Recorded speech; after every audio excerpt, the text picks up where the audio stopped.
The enemy of the weapon. One does not simply get good either. Hey, Jaya. Welcome back, peoples. Welcome back. Welcome back. That's my man. That's my man from Lord of the Rings right there. I remember that scene when they all sitting around at Elrond of Rivendell's place. And he says, one simply does not walk into Mordor with the weapon of the enemy. Give it to Gondor, let us take it, and we will use it against the enemy. Man, you see the look on half them people's faces, they be like, bitch, you crazy.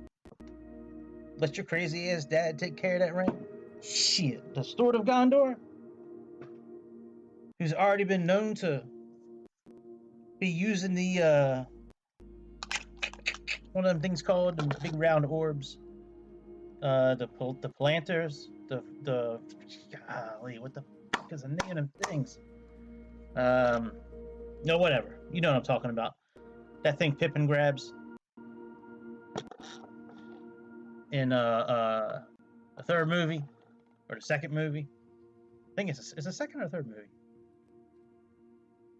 I think it's the third movie. It's third. Yeah, he grabbed it in the third movie, and that's when Gandalf takes him to Gondor, and then he runs his big ass mouth.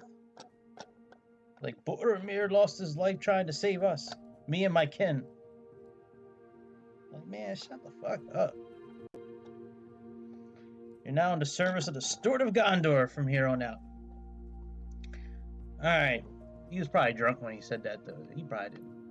You know, his boss caught on fire anyways, like, you know, a few hours later. So, you know, I don't really know how much he had to work since, you know, it's a little tough to work for your boss when your boss is on fire and then, you know, jumps off a cliff. You know, it's like, well, I don't think the boss is gonna be here tomorrow. he might be a little late. You know, that's usually the kind of thing that happens to bosses when they catch on fire and they jump off a cliff. Usually they are late to work the next day. All right, so get good on the PC-12. That's the theme of this episode tonight.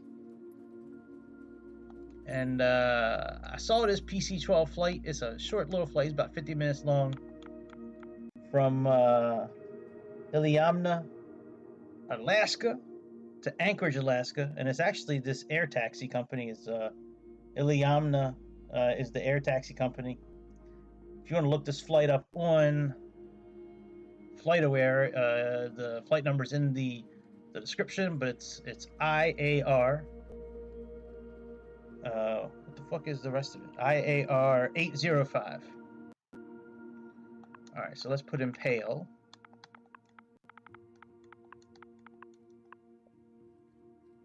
Yeah, Iliamna.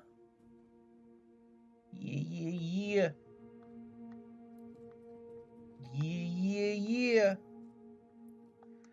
I always like ramp 3. And let's set up our call sign, which is going to be IAR.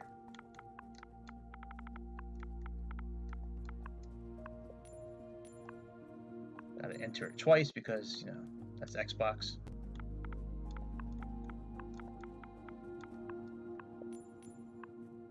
All right. Yep, I'm sure. Thank you. And weights and balances. Now we're going to use the kilograms. Oh, man, I almost dropped my controller. Good Lord. All right, according to the flight plan, we're going to have about 421 kilograms of fuel. So we got 617 now. Man, we got a lot of fuel. We don't need that much. Let's put in like 494. Let's put in 494. And according to some briefs, we was at about 3679 for the takeoff weight. So we can add a little bit more to the payload. And we just gonna spread it out over all these people. All these people. Yeah, I'm a little heavy. Hang on. In real life and in the simulator, I'm a little heavy. All right. Let's see. 36. Oh, you mother. You mother. Hey, hey. Hey, we close. There we go. All right, that's good. Now, what is that center of gravity? Is 5220. Hey, I like them numbers. That's Ray Lewis and Ed Reed. They're my numbers. I'll show you in a second. You think I'm bullshitting you. Let me show you my numbers. 5220. Yeah, man. That's good numbers right there. Look at that. I'm gonna show you something. Look at it. Customization. Look at that. 5220. Boy, what you know about that? Doo-doo. 5220. Ray Lewis, Ed Reed. They not the doo-doo part. That's my old band, the doo-doo heads. All right, let's go ahead. We got set conditions. We got live weather. And let's set our this back because we still haven't been updated yet. So you know how it goes.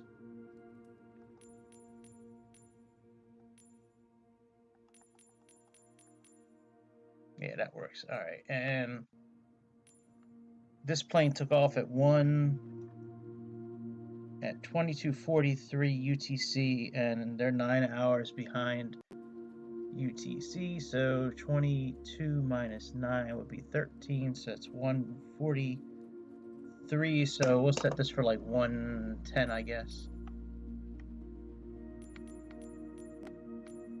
If it'll let me do it. Come on, bitch.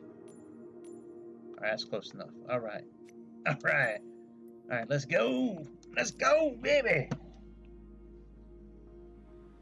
One simply does not walk into Mordor with the weapon of the enemy.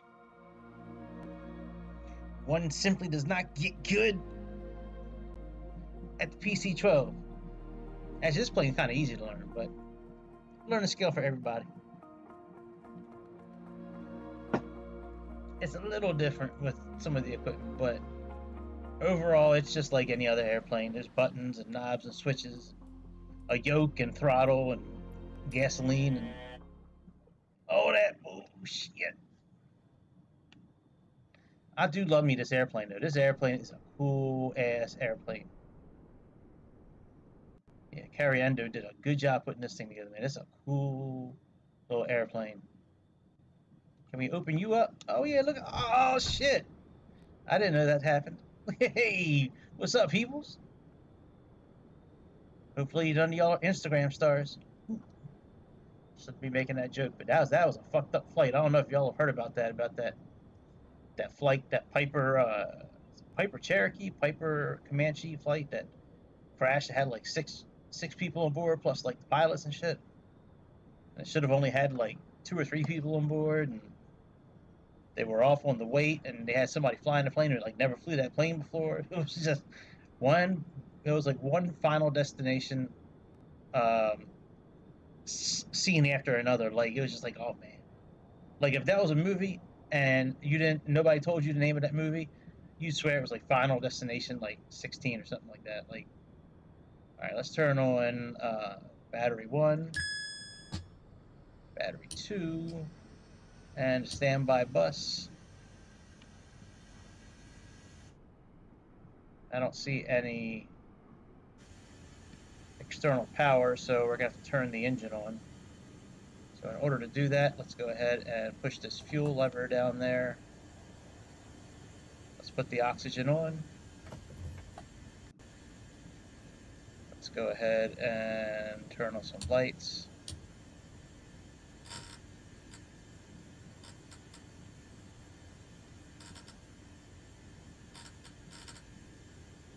Alright, and let's click enter here so we can start aligning the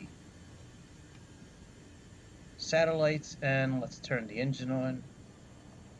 So let's put our nav light on and our beacon light. Let's turn the fuel pumps on. And let's click the starter on and click this on.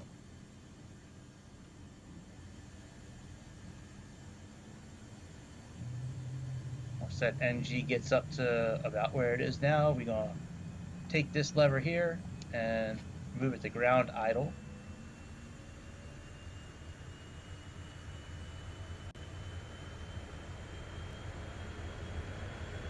Let this thing get warmed up and do its thing.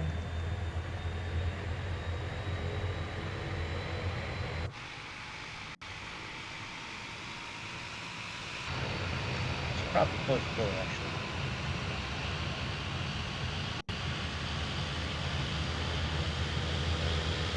Where's the door closer?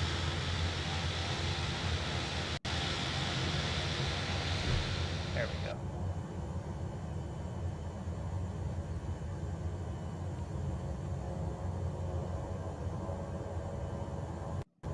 Alright, engine is stabilizing. Let's go ahead and turn on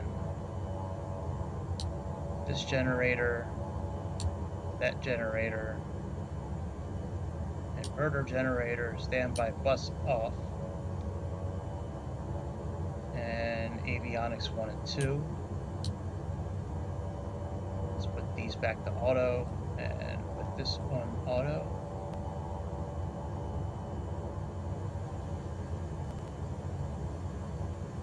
Let's let everything line up. In the meantime, we can put that off. We can put these on CW for clockwise.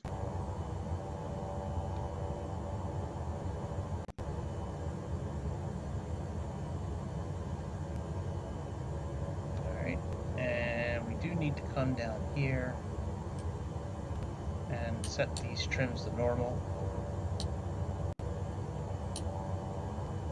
Otherwise we will have some issues with our plane.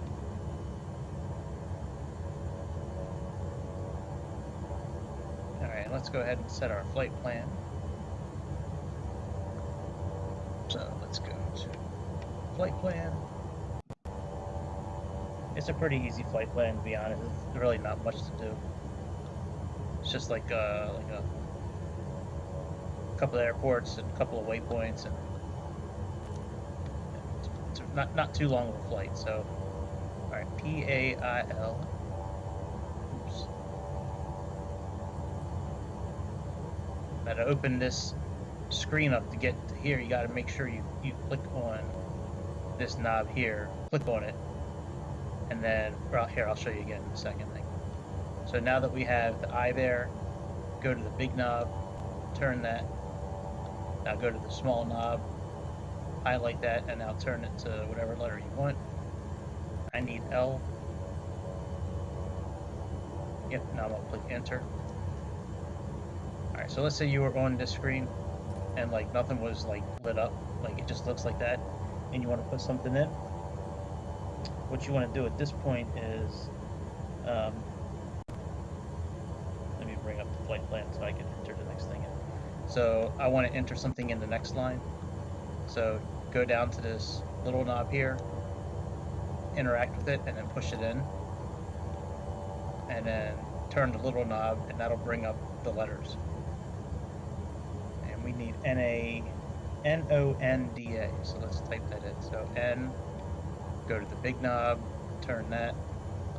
Go to the small knob, turn this. And then we're just going to keep rinsing and repeating. Big knob, turn it. Small knob, turn it.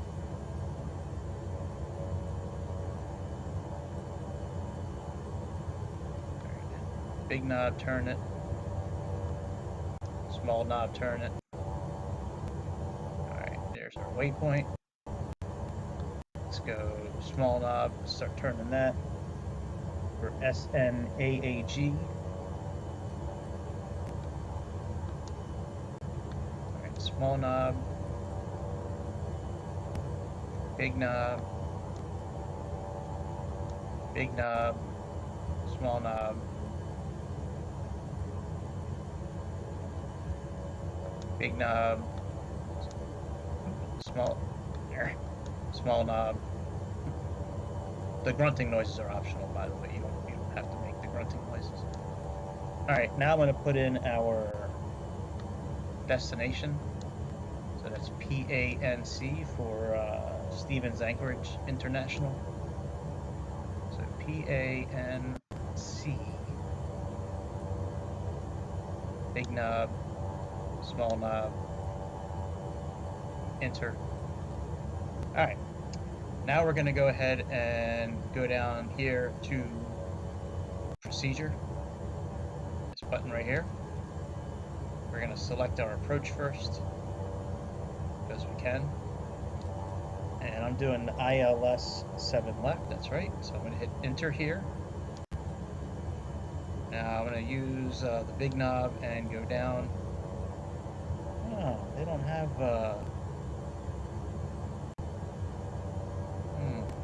Interesting.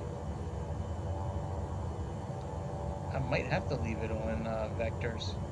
So ANK is my actual transition. We can see it up here. That's the transition I have. I'm not using the other one. Alright, well let's leave it as vectors, I guess, for now. Let's load that. Okay, so we got ANK. Very good. Alright. Let's go to procedures again, and let's go down to select arrival. Let's click enter.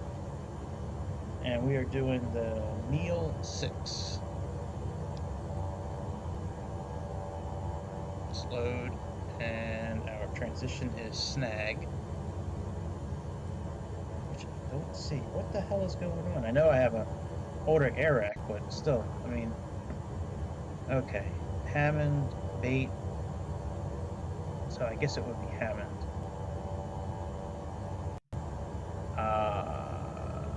Let me look at this.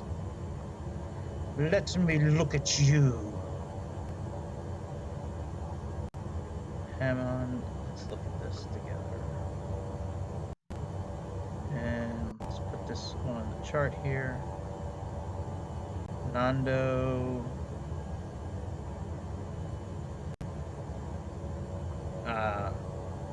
Looks like I need to get rid of a few waypoints. Yeah. Okay, I can do that. Alright, so we'll do Hammond. And let's push enter. 7 left. And load that. Now I need to get rid of Snag and Nando because they don't work with that Hammond waypoint. Is true, so we need to push in on this dial here. Let's scroll down. First we'll take out Nando, so highlight that, then push clear, and push enter. Now push clear again, and push enter, and now we are good. And we need to get up to 25,000 feet for this first waypoint for Hammond, because that's what it calls for. And yeah, man. Let me fix this as well in Navigraph. So we get rid of Nando, we'll get rid of Snag. Snag, Snag. Severus, Snag. Dumbledore, Snag. Severus, Snag. Alright, let's put in Hammond. 6, Hammond. Just about ready to taxi. Okay. Alright, very good. So let's go ahead, and we have no what's it called? Constraints for our takeoff and all that. I do want to put our ILS capture point tonight is going to be 1,600 feet for the glide scope, so that's what I'm going to put down, and we're going to put that in our VNAV. So let's go to VNAV right here, and we're going to put in 1,600. So let's use the small dial. Let's push in on that. Let's put in 1,600. So come here, push enter, use this dial, use the big one,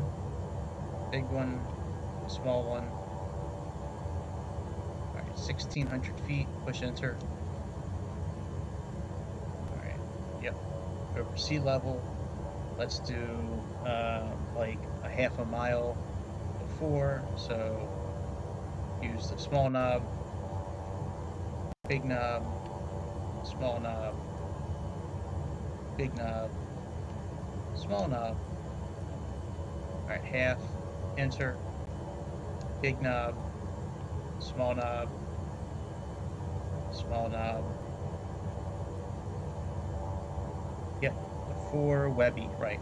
Alright, enter. Big knob, small knob. I'm gonna small knob, big knob, small knob. Alright, we're gonna do like 1200 for our profile. That's a pretty good profile for this kind of plane. Alright, so we are all set now. And one thing I do want to do is change that to this. Let's go ahead and put our altitude up to 25,000 feet.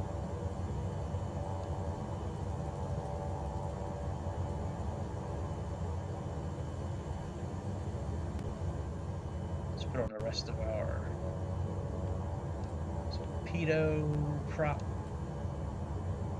probes, non-smoking, cabin heat, strobe, taxi. Alright, let's contact the ATC, let them know what's doing, and let's activate the flight director. Alright, flight director is active, let's contact the ATC. Yeah, I guess we don't really have, no, maybe we do. Alright, let's see here. Papa Alpha India Lima traffic IAR 805 taking off runway 36 right touch and go. Touch and go? What the fuck are you talking about? Papa Alpha India Lima traffic IAR 805 taking off runway 36 right touch and go. Man, you know what, Chad? I don't like you, Chad. Let me turn you off. Let's look at the weather real quick. We're gonna be taking off from runway 36. Papa Alpha India Lima traffic IAR 805 is taxiing to runway 36. Alright, let's see what the weather is. Let's see what it says our METAR is. According to Navigraph, it should be 2976. Yep, 2976. Alright, very good. Alright, let's close this up. I don't even know where runway 36 is, to be honest with you. I guess we'll find out here in a moment. Alright, let's do 2976 for the Barrow. And I guess I can look it up here. Hang on a second. It shouldn't be that hard to find. There's only a few runways. But yeah, runway 36 is behind us. I think it's right down yonder. I think that's runway 36. Alright, let's put our flaps down. And let's go ahead and remove the parking brake.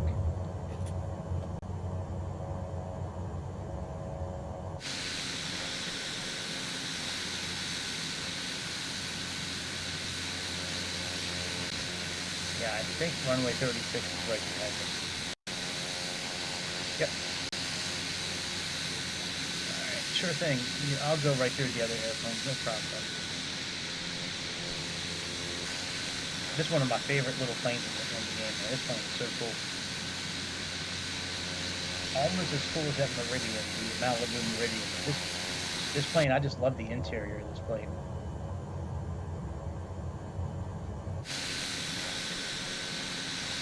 I just like the way the buttons are laid out. I like the knobs. I like I don't know, the shapes of everything. It's just a very aesthetically pleasing looking airplane. I like it. It handles really well. It's got good power for a single engine plane.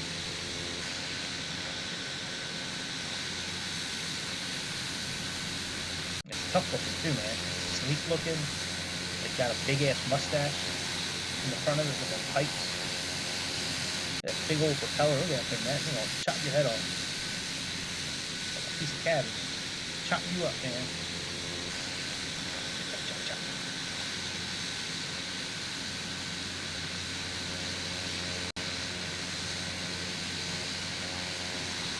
Here's a runway here. That looks pretty clear. And nobody's telling us to stop, so we're not going to pull a Japan Coast Guard move here. We're okay. Got a little too soon for that kind of joke. Maybe. Come down here to 36.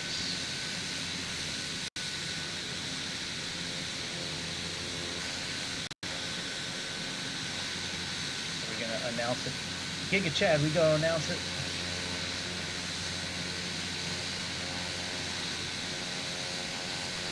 Fuck, slow down. Sorry, I was taking a drink, guys. My bad. My bad. Alright, let's slow down here. Put our parking brake on. Get Lima traffic IAR 805 taking off runway 36 departing straight out. Alright, thanks for responding. Very good. Now, this plane is a little difficult to take off with because you're going to want to give it a lot of thrust. That's just normal. But we need to make sure this ITT, this temperature doesn't go, above 800. Otherwise, the check engine light will come on, and we want to make sure that we don't go too far into yellow for the torque for this plane here. Other than that, it's like no big deal taking off. Just, you don't need as much torque as you do in other airplanes. Still need a decent amount, just not as much as other airplanes. So let's put the yaw dampener on, and let's put nav on, and we will put on IAS mode once we start getting up in the air. Oh, vehicle there. All right, let's release the parking brake. Let's give it a little bit of throttle.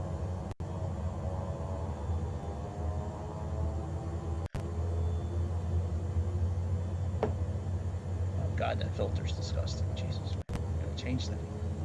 I tell you, man, these new filters that I've been having to use now with this new piece, man, these filters go like bad, like quickly, like in a week. My old ones, man, same company by the way, just different strength for these filters.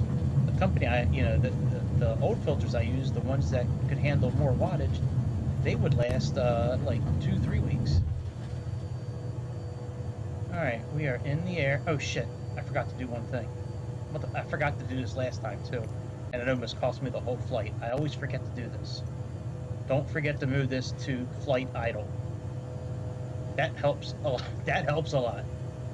Alright, let's get back to the flight.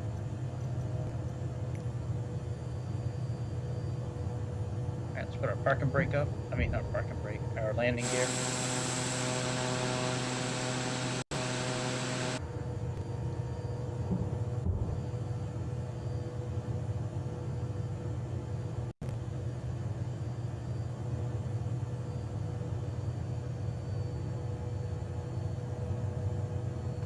Let's put flaps up.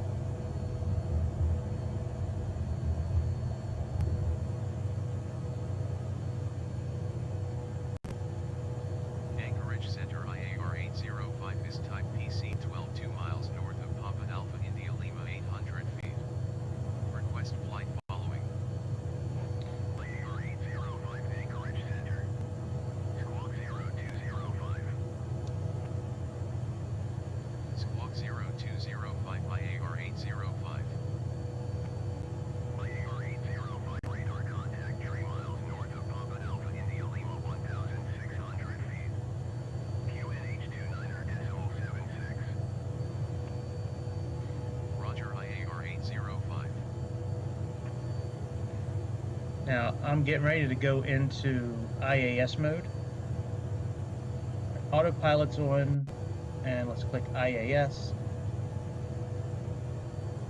So I try to fly it manually to about 170 knots. And then once I get to 170 knots, then I click the IAS button. Now I can concentrate on the throttle here, because we really don't want this to get over 800. So Yeah, I always don't forget to do this. I always forget to put this on flight idle before I take off, and it always makes taking off like more difficult because not getting the power we need. So, but we're doing okay now. We're at about 170 knots. We're climbing close to 1,500 to 200 vertical feet per second, up to 25,000 feet. Beautiful Alaska.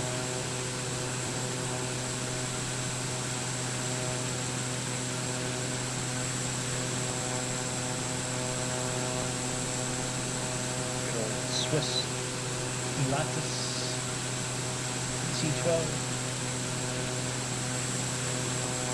Every time I try to fly one of these planes to somewhere in Switzerland, the screens never come on. So, yeah.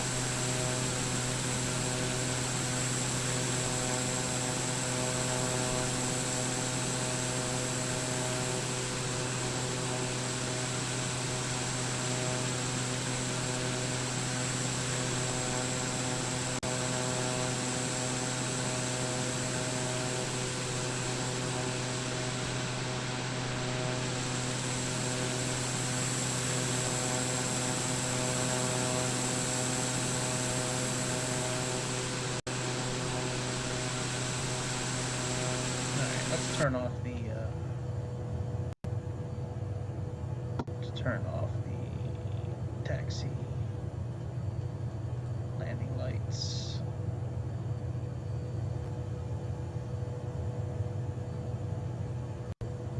Cabin temperature is 23 degrees Celsius. That's not bad. Trim is looking okay.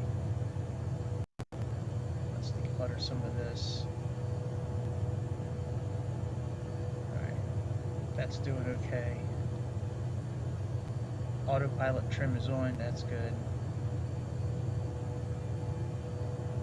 Right, everything is looking good there. Let's sync up our heading.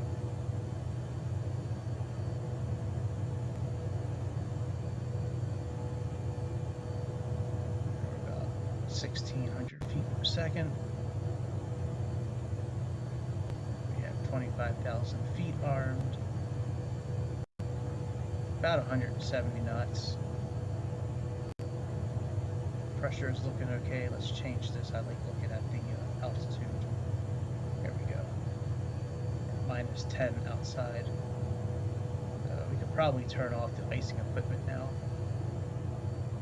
We'll leave the probes on, I guess. Actually, we'll turn it all off. Say now. AOA de-ice. Alright, let's put that back on then. I think that's for the probes. And the initial separator.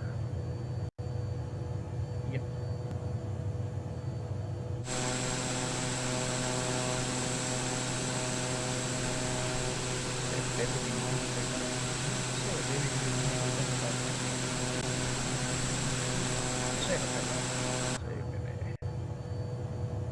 How far did we got to? We got about 30 miles. Alright. It's been like 44 minutes. So we're still doing okay with our torque. I don't know if we're going to get to why does it have Nando still? That's weird.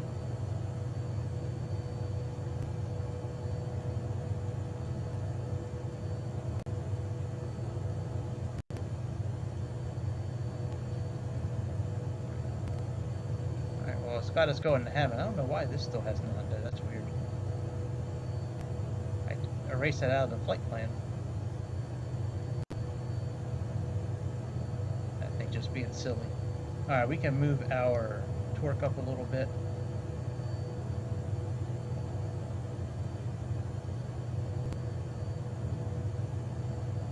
The endurance is not looking too bad. We got about an hour and 54 minutes left at this particular stress, you know, that we're putting on everything. You know, if we were coasting right now or not pushing everything so hard, you know, we would probably get a bit more time out of our airplane. But right now, at this pace, you know, we're looking at an hour and 50-some minutes left.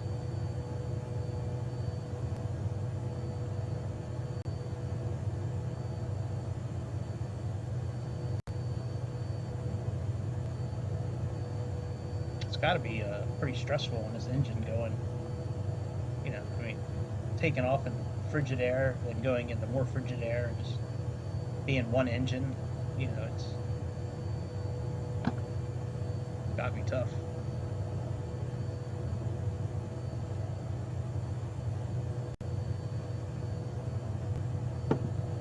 I think that's pretty cool. They have a taxi service in Alaska that's airplanes. They also have a doctor service in Australia that uses PC-12s for its services. I think that's really cool. Like, there's a whole set of PC-12s. It's like 6 to 10 PC-12s that just fly around all parts of Australia, mainly Western Australia, but they do fly around like all around Australia for medical services for anybody that needs their services. It's great. All right, let's give it a little more juice. Not much more because our ITT is getting up there. ITT Technical Institute. Pretty soon we'll put on regular pressure that'll help raise the altitude a little bit.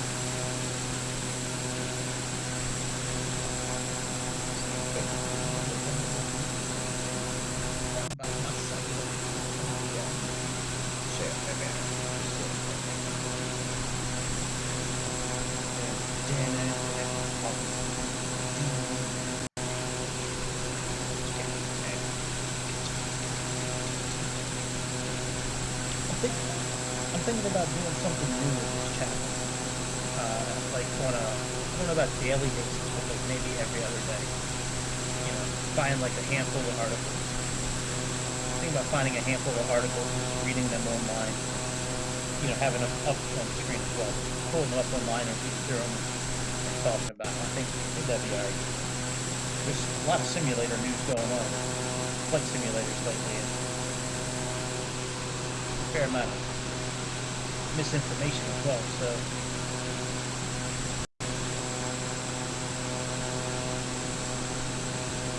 toying with the idea of something a little different.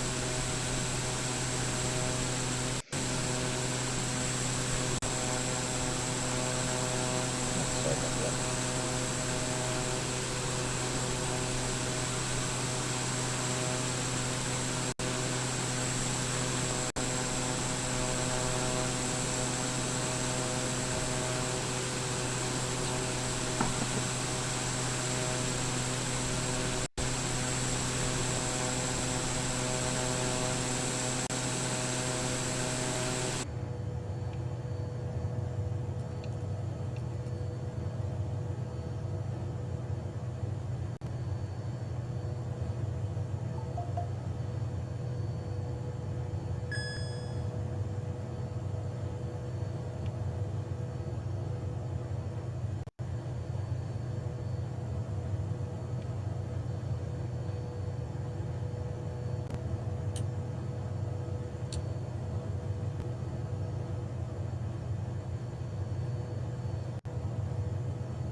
Cabin pressure set now.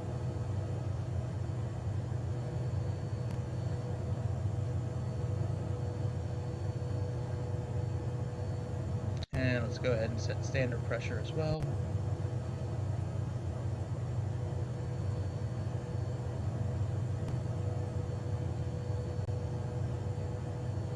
All right, let's raise our torque a little bit.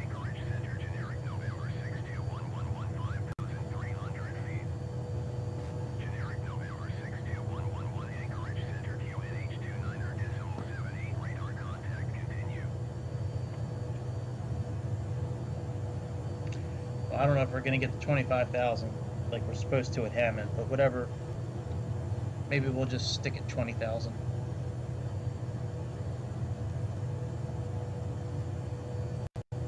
We'll just stick at 20,000.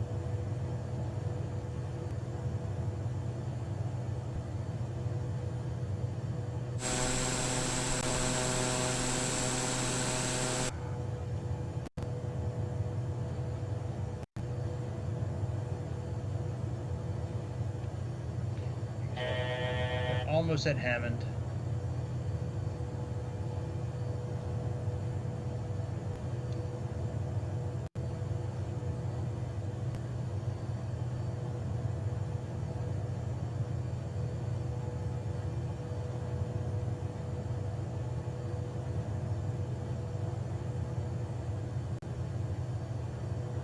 Alright, we are leveled off. Getting ready to make our turn at Hammond. Pressure is good again.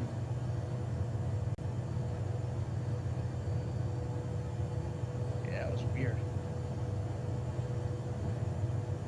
I never really had to mess with the pressure in this airplane before. Usually it just takes care of itself.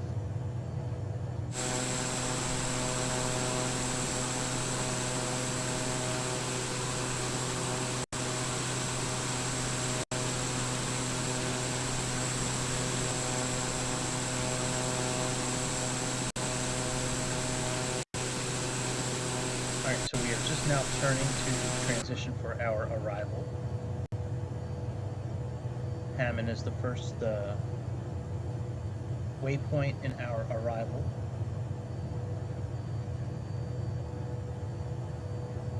Now we do need to be at 16,000 feet by the time we get to CKING.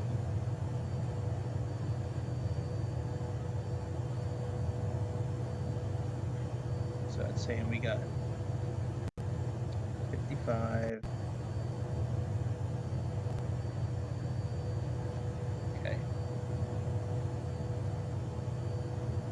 Alright. So we'll probably hit the VNAV. Oh yeah. Yeah, we'll definitely hit the VNAV first. I'm looking at this flight plan here. We got 53 miles and then 18 miles, so we have like, 70 miles to get down 4,000 feet. I think we'll actually start our descent before then.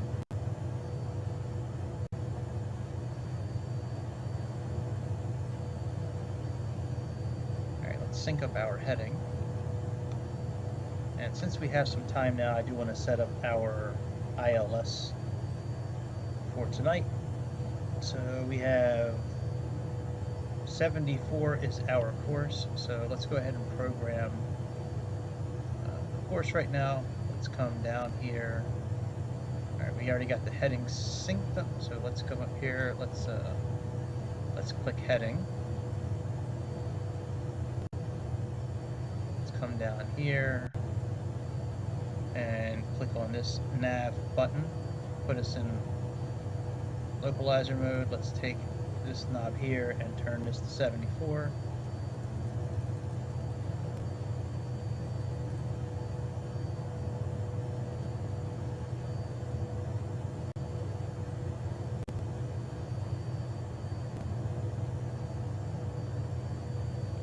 Alright, very good. That's done. Now we can go ahead and click on nav again. Actually, let's set up nav 2. Alright, nav 2 is already set up for that. Alright, very good. So let's go back to GPS. And now we can click on nav again. That'll put us back in navigation mode. And 109.9 looks like it's already chosen for us. I think that happens automatically when we choose the approach. So, 1 second, y'all. I'll be back in just a few seconds. Gotta have a little by myself meeting in the other room real quick. Don't get old and fat. Start hurting everywhere. It sucks. It sucks.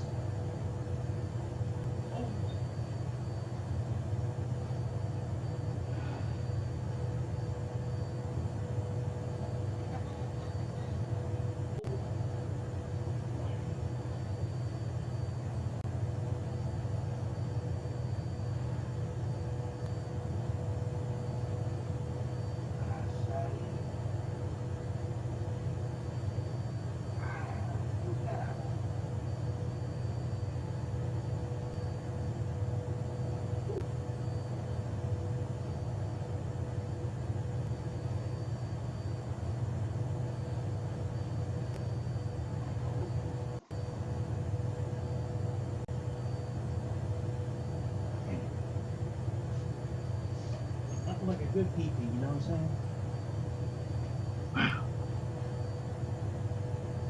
saying? Nothing like a good PP, you know what I'm saying? Yeah.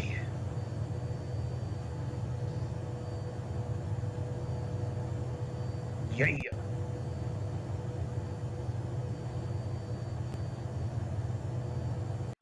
All right.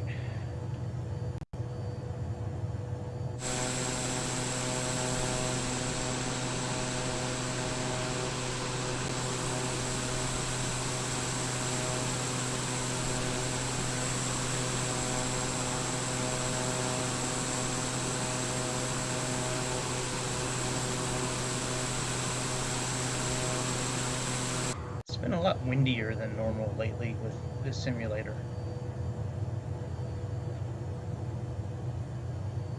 I don't really know why, to be honest. I might have something to do with, you know, like the livery pack that I still have downloaded. It might be, I don't know. It's just strange that it's been way windier than normal. I mean, like usually the airplanes they don't blow around this much.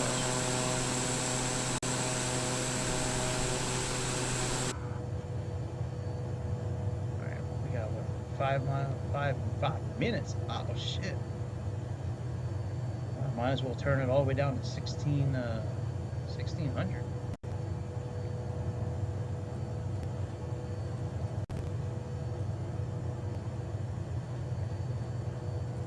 Actually, we'll do 16,000 first. No, you know, we'll just go right down to 1600. All right, the decision height is 100. Didn't know that. It's like always, it's like either 50 or 100 for pretty much every ILS landing. Decision height, by the way, is right here. Right on. And let's set up our OBS dial. That's for nav 2. Never mind. We don't need that now. Never mind.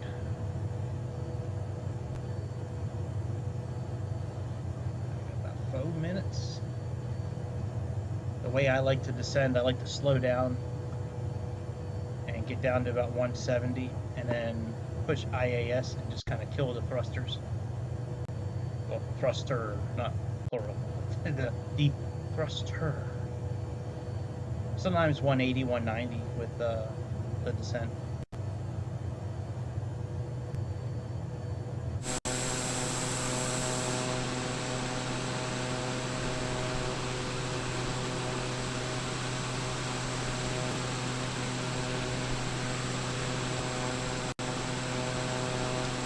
With this landing we're doing, we're supposed to be at 16,000 feet by CKING. So, actually, where are we at with between? Let me see.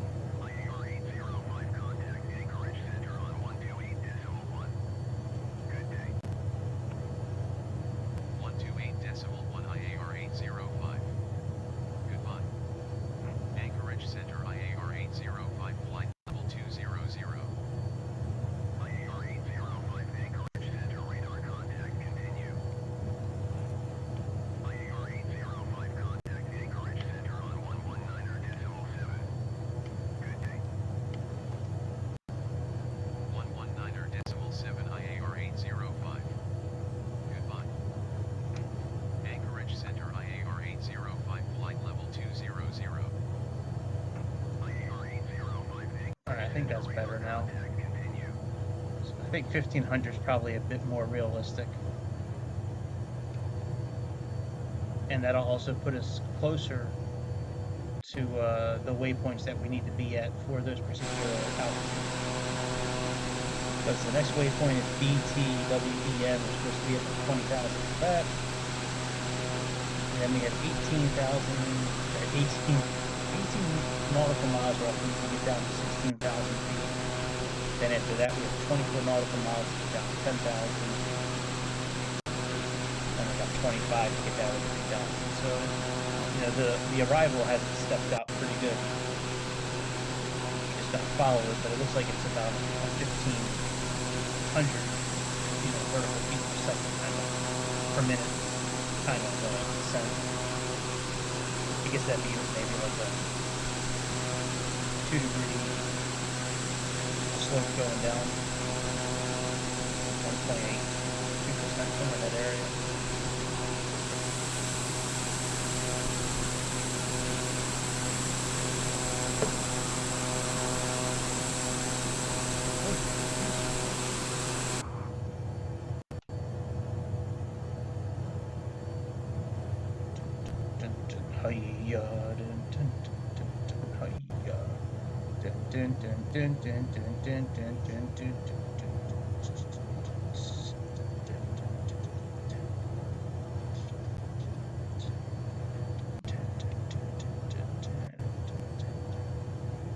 Why do I need to set a course? It's on GPS. I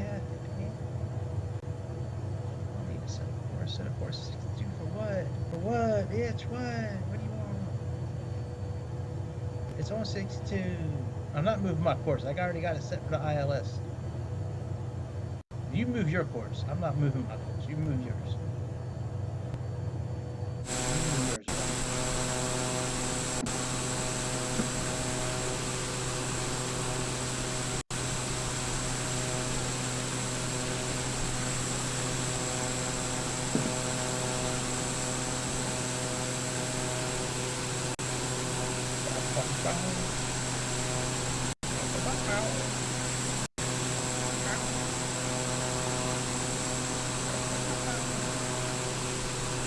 This livery report actually looks pretty nice in this light. In the hangar, the blue always looks really, I mean, it is dark, but it looks really dark in the hangar. It's pretty nice out here in the sunlight. Alright, we getting ready to start. Did we pass, alright, we already passed between, so yeah, let's start, I guess we can start descending. Let's start slowing down a little bit.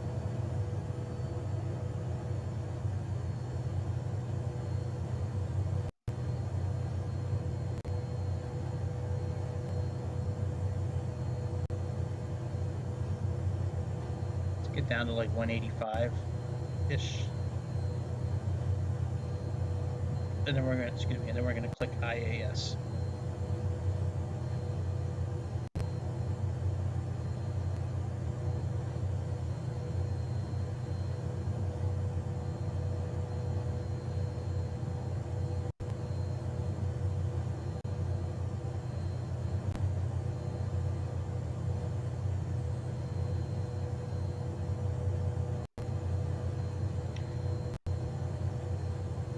Let's click IAS.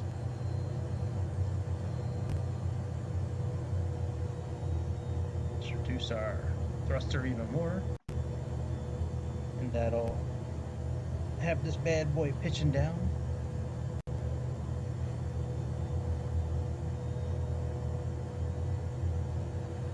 Maybe not that much.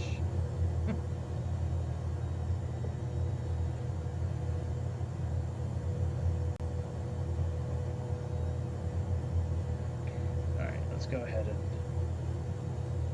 get out of that.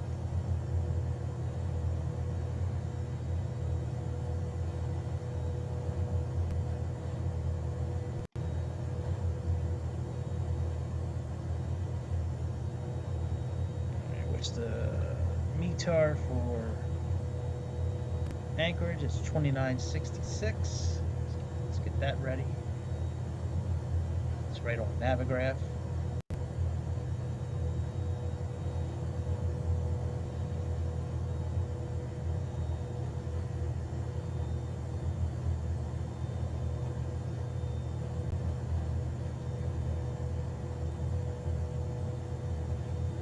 Very good, that's all done. And we're passing CKING, we're going to be just at 16,000 feet. That's good. After that, we have about 24 miles to get down to 10,000 feet.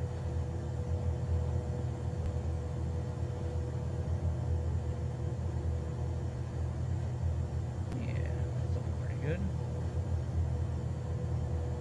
Almost timed it perfectly. Almost. If we would have gone down a little bit sooner, we would have been right on point.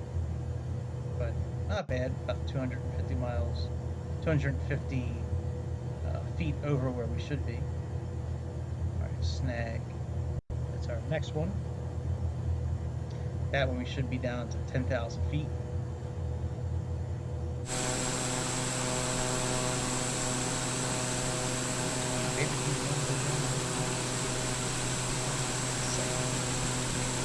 See if there's any retard information available for us.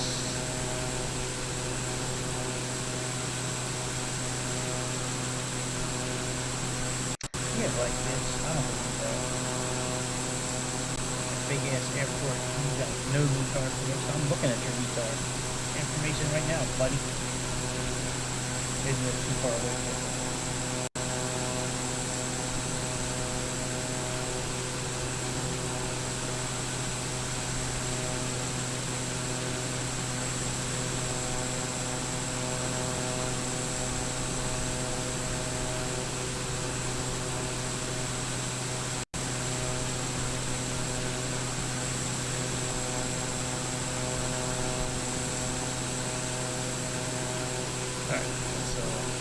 Kind of zoned out for a second. Alright, what are we doing here? Let's see here. Flight plan, 17 miles. We're at about 1,500 feet per minute.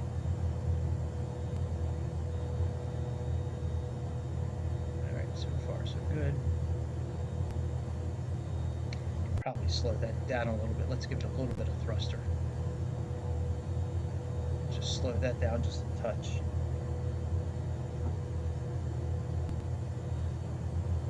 There we go. Just to slow it down just a little bit.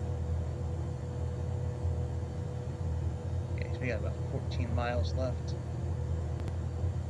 Oh yeah, we'll be there in time. No doubt about that. No doubt about that.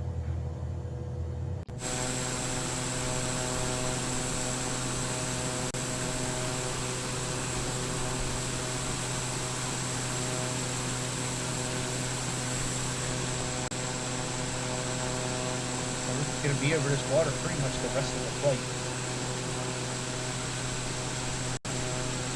We're going to land if our airport's like right on the other side of this thing.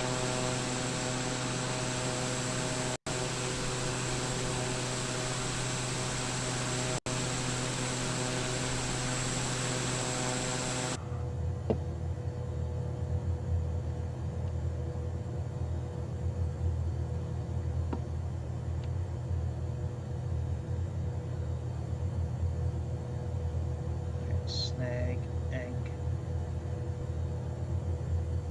Websy. So we got ank, and then yeah, okay. So by that point, we need to start capturing the flag. You know what I'm saying?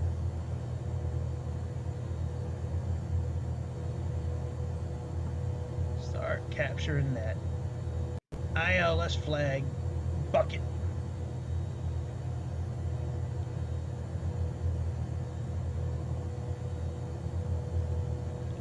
Our descent's okay. I want to go down a little bit quicker, so I'm just gonna push the throttle back like 1 or 2 times and see what happens to the VS. The VS down here in the Kona, the right corner.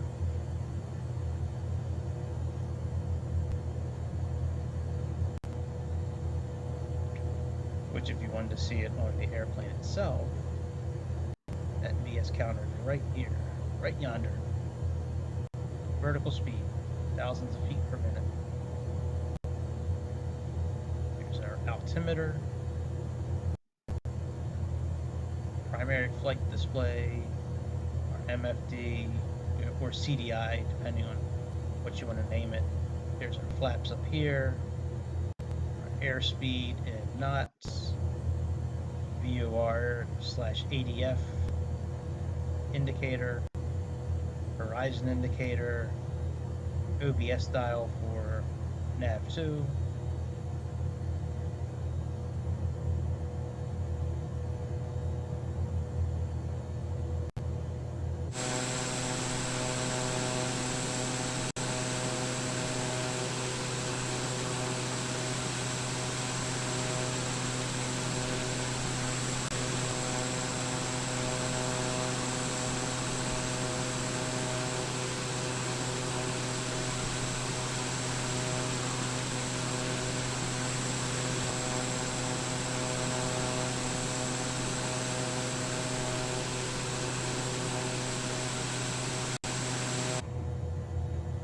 Alright, there's snag.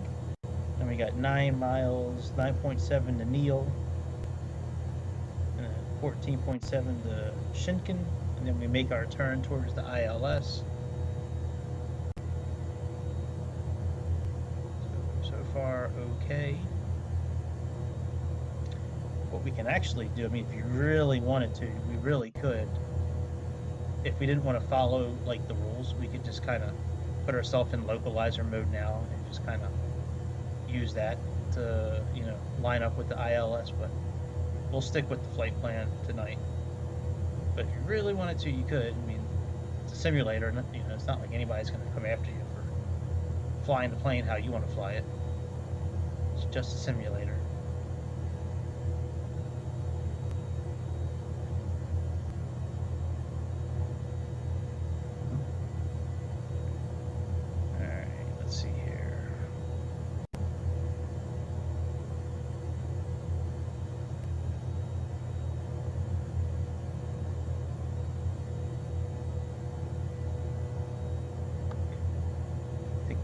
Stop off at 2,000 feet, actually.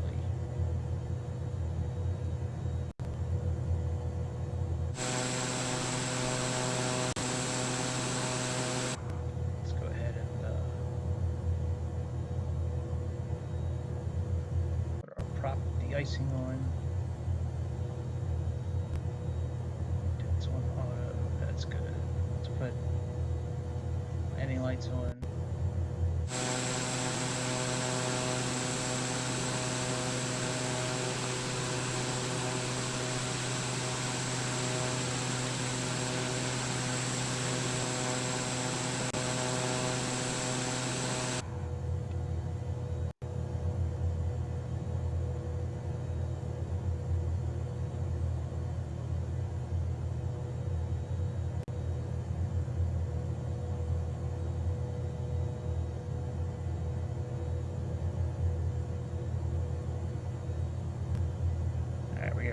Make this turn to Neil,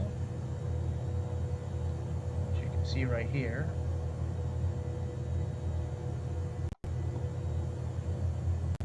And then we're going to make this turn towards Ankh, and then we're going to line on up. So what I want to do now, actually, I don't know if this plane would do it, actually, to be honest. I don't know if it would flip us from this GPS mode to localizer mode automatically. I don't know if that would do that. We're going to try it. I think it might. I really need to start keeping track of that because there's a few airplanes that'll do that. I probably should start keeping track of that kind of thing. It's pretty cool that you don't have to like put your plane in localizer mode.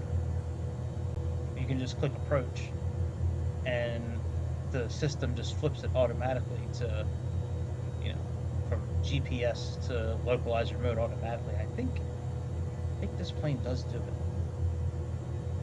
We're going to be finding out here pretty soon, because I'm going to let it try to do it. Once we make that turn towards the runway, I'm going to click approach, and we're going to see what happens.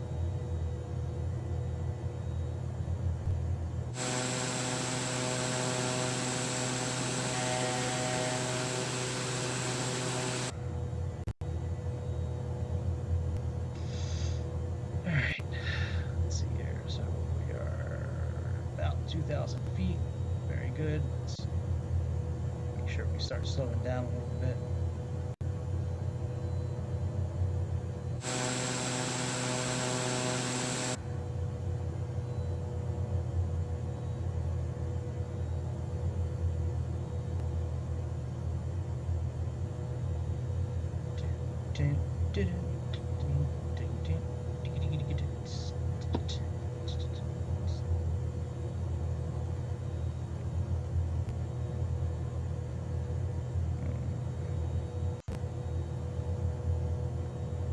Could have sworn it was this plane. It might not have been this plane.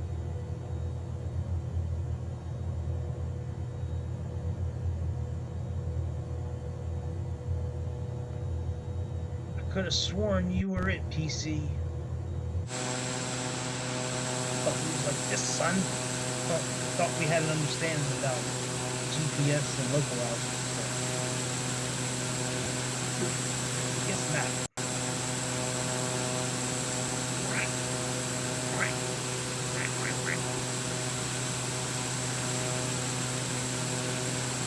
Lucky I was fooling with the plane. That's the problem. Yeah, I'm shallow. I'm shallow enough to just be okay with you because of your looks. You with an ugly plane.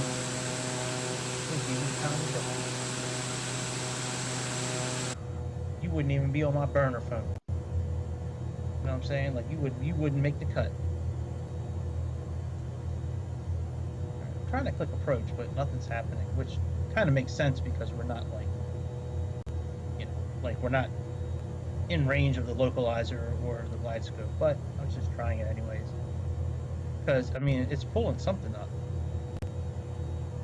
and it's showing here the localizer. So I mean, maybe it doesn't. Let's flip our net. Let's go into heading mode. All right, heading, sync.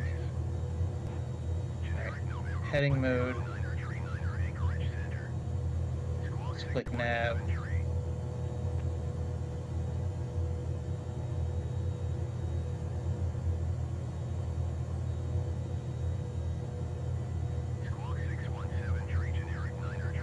And I'm really just gonna finish this on my own. We'll just go ahead and just make these turns on our own. You know, we'll use heading mode. We're at a decent speed. There's no reason to put any flaps down yet. Soon, but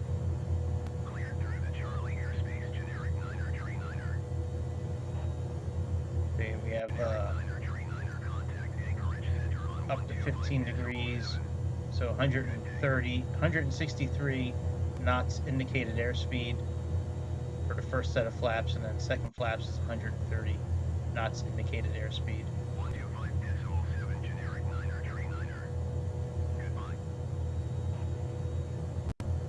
So I think if that's second set of flaps,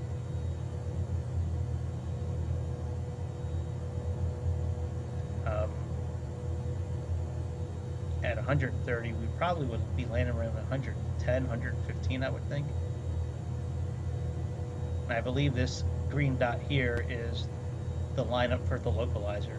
Like once we get lined up, this green dot should probably be in the center here.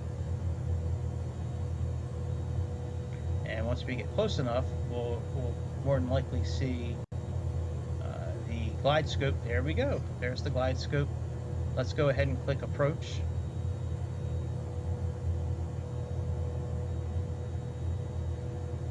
And looks like the localizer has captured.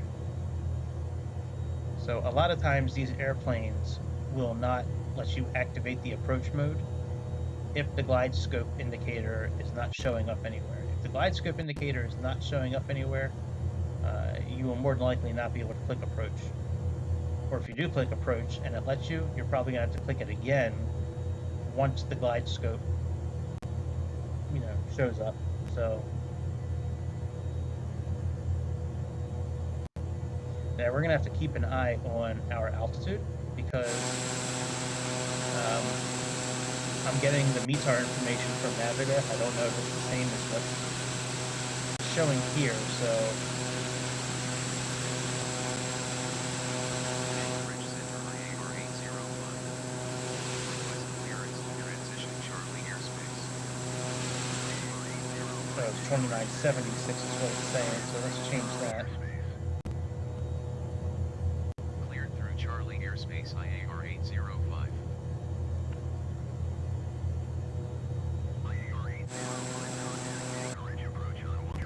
What are we looking at here, mileage-wise? So, Hank, we have about 17 miles left. Okay. Fire Island. Oh, shit. What up, Fire Island? Here we go, 2968. I just changed it.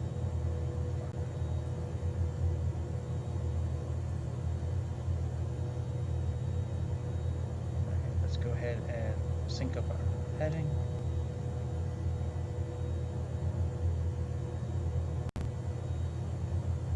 Alright, let's slow down just a little bit. Now we're more than likely going to capture this localizer when we're about 6.5 miles out of the airport. Which is, I mean, that's kind of how it is with most glide scope. That's how it kind of is with a lot of glide scopes in real life on the charts. Most of them are somewhere around like the 4 to 7 mile range to capture. It's only in the simulator where, you know, I've seen it captured like 15 miles out, 20 miles out.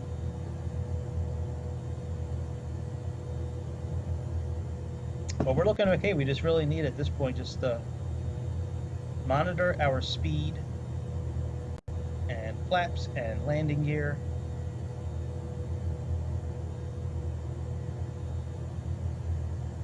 And we are looking at about 5 miles. Sorry, about 5 minutes.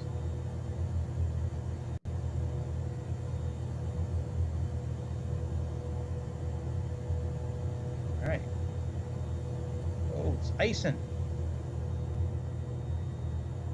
Okay, it's a good thing we got our heating on already, even though it's not really doing much.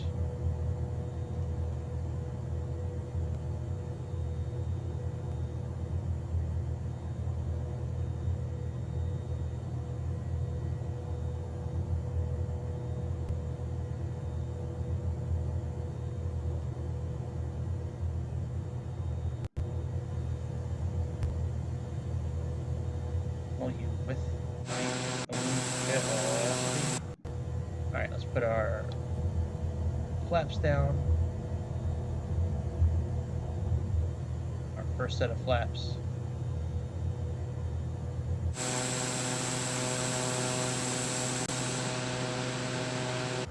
I like that Malibu Meridian I have. It's got that action mode when you put your flaps and your gear down. It like zooms right into it automatically.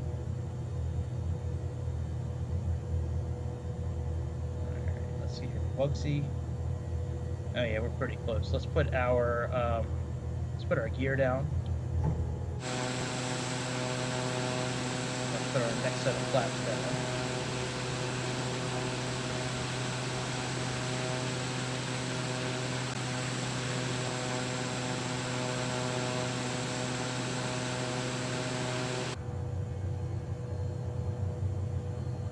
Again, we should be coming up on our glide scope capture point here, I would say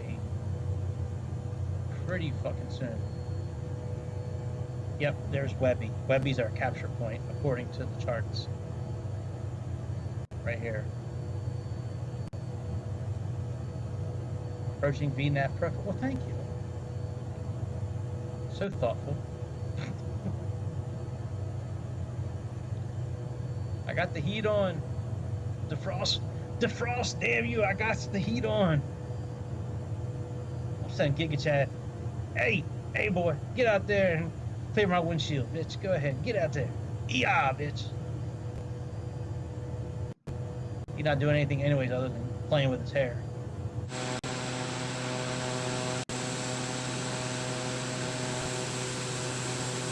once the glide scope captures and we start descending, when we're about a couple miles out, we'll put our final set of flaps down. That glide scope's almost captured. We can see that thing starting to come down. It's coming down right now. Hey boy, glide scope, yeah bitch. We got it now. Now we got to slow down a little bit. Now we descended.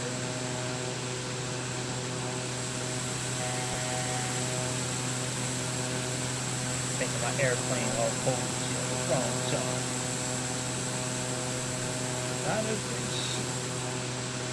Got some time. Maybe play a little Resident Evil 2 maybe. Put that on the stream for a minute. Alright. I don't think I've ever landed at this airport actually.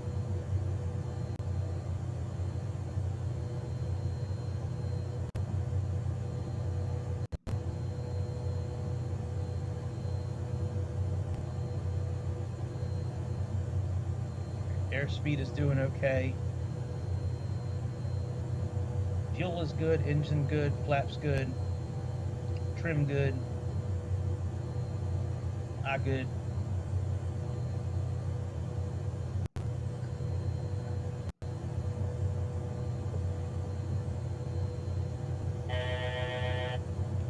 Shut up, bitch. Shut up, bitch. Alright, let's go. Flaps full.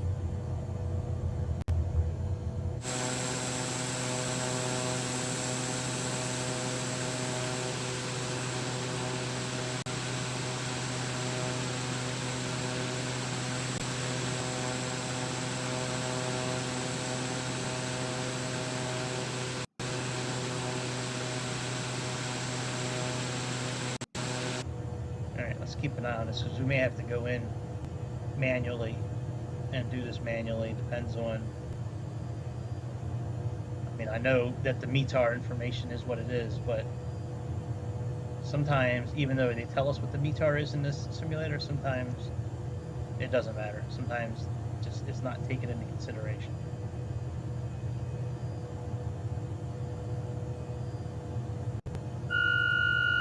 Yeah, I don't think so.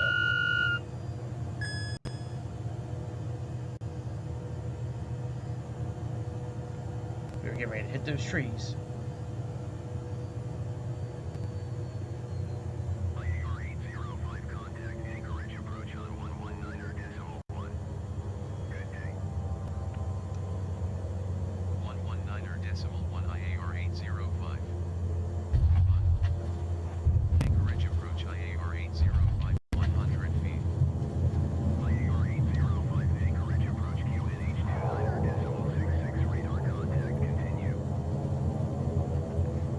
That wasn't too bad.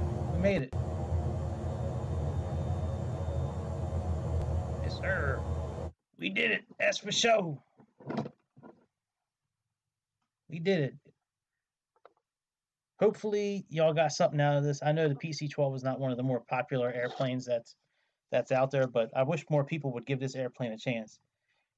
Give it a chance, y'all. It's a fun airplane to fly, man. The interior is real. I mean, it's an easy plane to program. It's an easy plane to turn on. It's an easy plane to fly. Like, there's a lot of good things about this airplane. It's very stable with the way it works in the simulator. I mean, there's a lot of good things about this airplane. And yeah, that's about it. Maybe I don't know. Should we do like a bush flight? Like part of a bush flight? Maybe.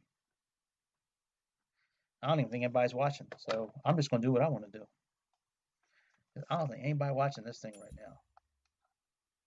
So we just gonna go ahead and we're gonna quit, and we're gonna do a little bit of a bush flight. I can cross this PC-12 off the lists. I got a CJ4 on there, a couple 738s, a couple A310 flights, but I didn't do any of them. I just did that PC-12. All right, let's go to activities. Busham McTrips. And Which ones do I need to complete still? I still need to do California Dreams. I need to complete Hawaii. Where's Hawaii at? Got New Zealand, Sicily, Tasmanian. Got Breckenridge to finish. That one's an interesting one because there's no navigation on that one. Like no autopilot. Canadian Rockies. That's an interesting one. Pyrenees Excursion. Sardinia. From the sea to the desert. There's a lot of cool. I'm leery about this one with the DC-3 because the DC-3 hasn't been working properly lately. Since the last patch that was installed, it just has not been working right. Like the autopilot, and yeah, it hasn't been working right. All right, let's do the Grand Alpine Challenge. What's next on this one? So we got 22 minutes from La Côte. Oh, it's a Cub Crafter. Fuck, I hate these little planes. All right, let's do it.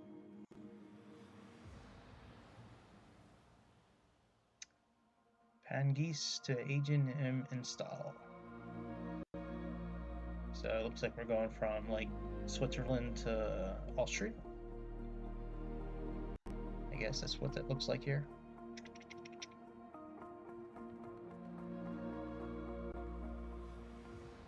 These bush trips are some of my favorite things to do. All right, let's pause this. And let's go ahead and,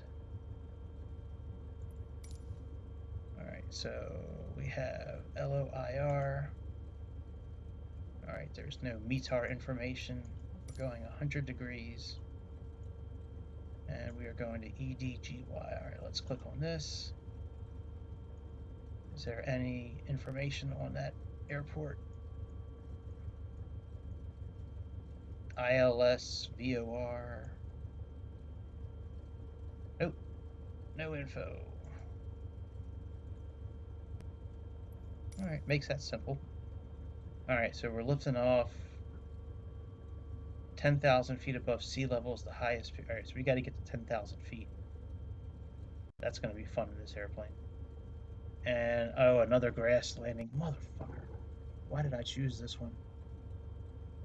Where is the damn airport? I don't even see a building. Usually I look for a building and then that's like, all right, that's kind of like where the airport is, but I don't even see a building. Land at Greeling Airfield, a wonderful grass field surrounded by pastoral scenery of southern Bavaria. Oh yes, it's very pretty. Where the fuck is the airfield? I don't know. You know, sometimes when I have to land on grass like this, I just go ahead and land on the grass, and then just kind of like drive on the grass until I get to like until I get to a place to stop. All right, so we do need to get to 10,000 feet in the air. So let's go ahead and program our navigation. Well, not our navigation, but let's go ahead and turn this up. Oh, not that. Just a little bit there. This one. All right, let's turn this up to 10,000.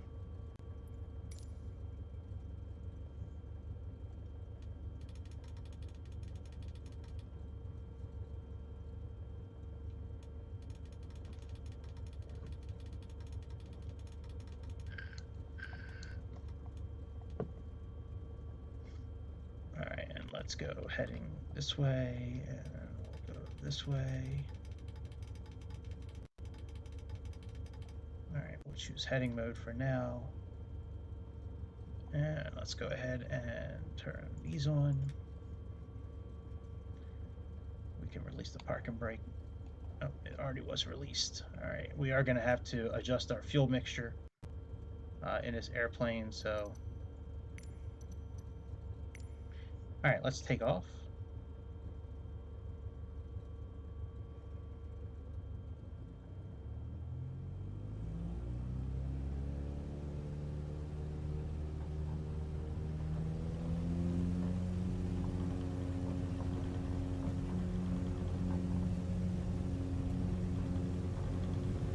We may have to do a little bit of circling before we get up to our altitude. That's kind of a big thing with these bush trips at times, is circling.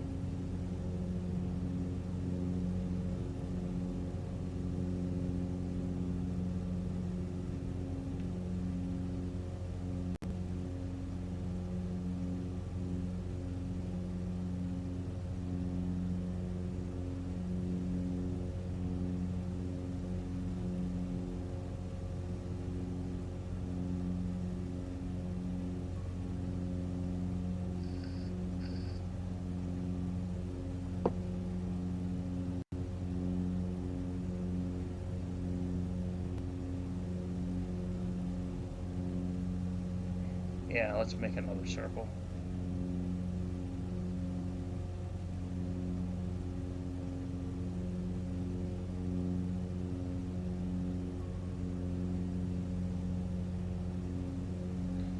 Let's go this way. Let's activate, let's get our navigation going here.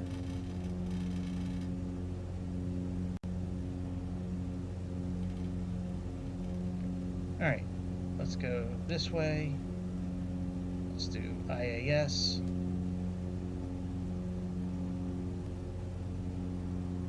What's the IAS 79? Yeah, that works. Let's turn it up a little bit though. Make it 84. Let's pull our prop back a little bit.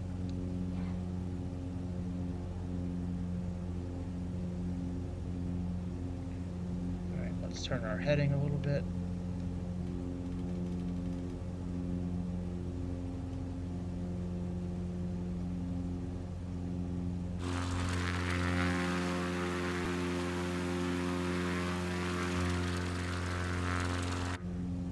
Alright, we can probably start turning around. We can deactivate our landing lights. Let's go ahead and get our bearing on for GPS. Let's also turn on our wind display. Alright, let's turn around back towards the our route.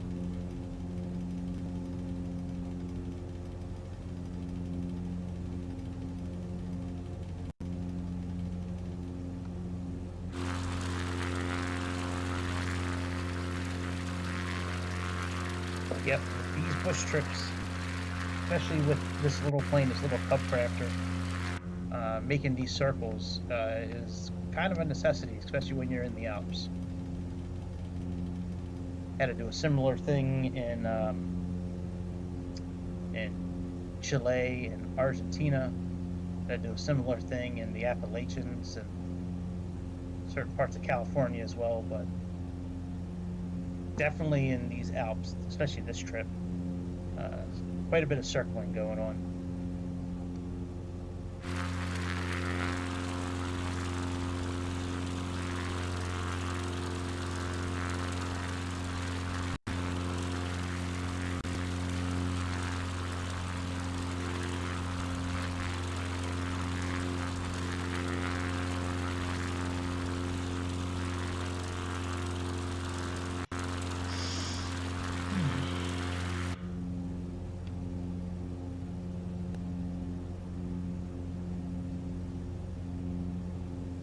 Alright, once we start lining up with our nav again, you know, oh, we can click on it now. Alright, very good. Never mind. So we don't really have like a relative terrain kind of map deal here, you know, like we do in some of the other airplanes, but we do have this display here with this horizon line, this white line here, and as long as this white line, as long as there's a little bit of blue underneath of it, we have clearance to clear whatever's in front of us. So it's second line when I was reading our nav log. This second one here, watch and see, just over 18 nautical miles to the northeast of Zugspitz lies the gorgeous Walchensee, one of the deepest and largest mountain lakes in Germany. Oh, I'm sorry, the first one here, Zugspitz. Lies on the Germany-Austria border and at 9,718 feet above sea level. It's the highest peak in Wetterstein Mountains and the highest in all of Germany. So that's probably this mountain peak right here that we're like staring down right now. Now, we need to start thinning out our fuel. I don't usually do this until we level off, but I might have to in this situation because I think if we don't circle, like we got to circle a little bit more, because if we don't, we're gonna wind up running into this mountain. So let's go ahead and just make one more circle.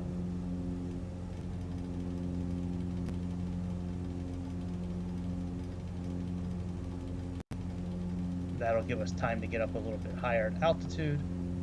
And let's pull out, actually there's no engine, no, there's no lean. Let me turn something on real quick, because there's no lean feature, lean assist feature with the display. Like on some of the other Garmin systems, they have a lean assist and it'll show you the temperature above peak for the engine, and this doesn't show it here. So let's just turn these on. That way I can see what our percentage is here.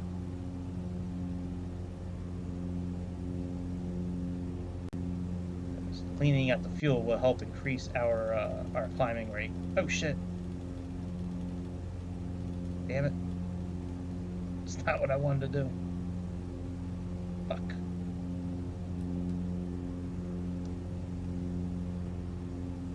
Alright, there we go. Only thing with turning that feature on is that it like blocks out a lot of the screen, unless you get to a certain angle, and then like it.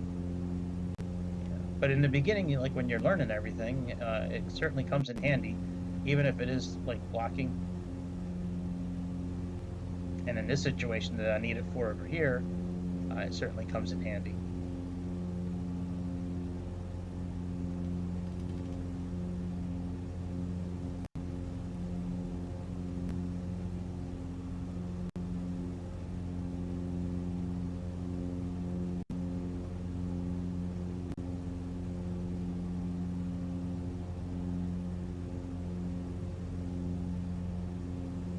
Alright, what are we at? 80 some 100 feet now. And we are climbing at 650. Alright, let's pull this back a little bit. Now with these engines, if you do pull the fuel back too much, if you lean it too much, it'll start sounding like the engine's misfiring. It'll almost sound like you're choking the engine in a way, which you are. You're starving it of fuel, so you are kind of choking it in a way.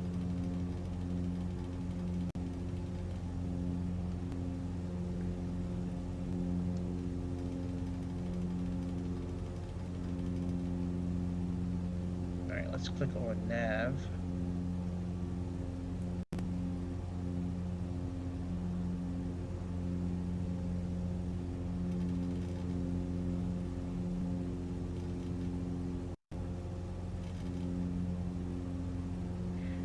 Now we should be okay. We're at 9,000 feet.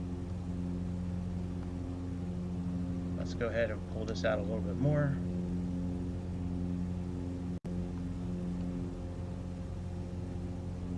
And we should see our vertical speed increase a little bit too because of that. Hopefully. But you can see now those mountains that were above us, now there's a little bit of blue. So now we're good. Let's just start cruising. start cruising, and then once we get to cruising altitude, then we'll, you know, if we need to adjust the fuel mixture some more to get our speed up, we will.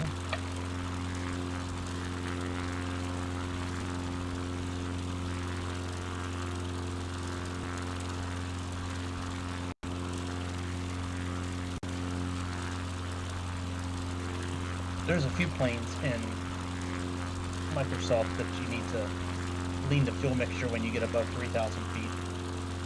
This is one of them. Pretty much all the Cessnas, other than the Caravan, the Cessna Caravan, that one you don't need to touch. The Diamond airplanes, you don't need to do anything with those. The TBM, nothing.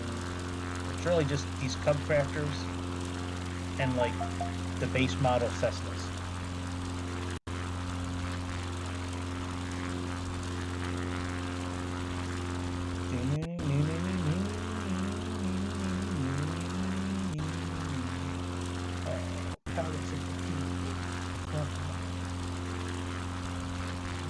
With the 80 state of mind.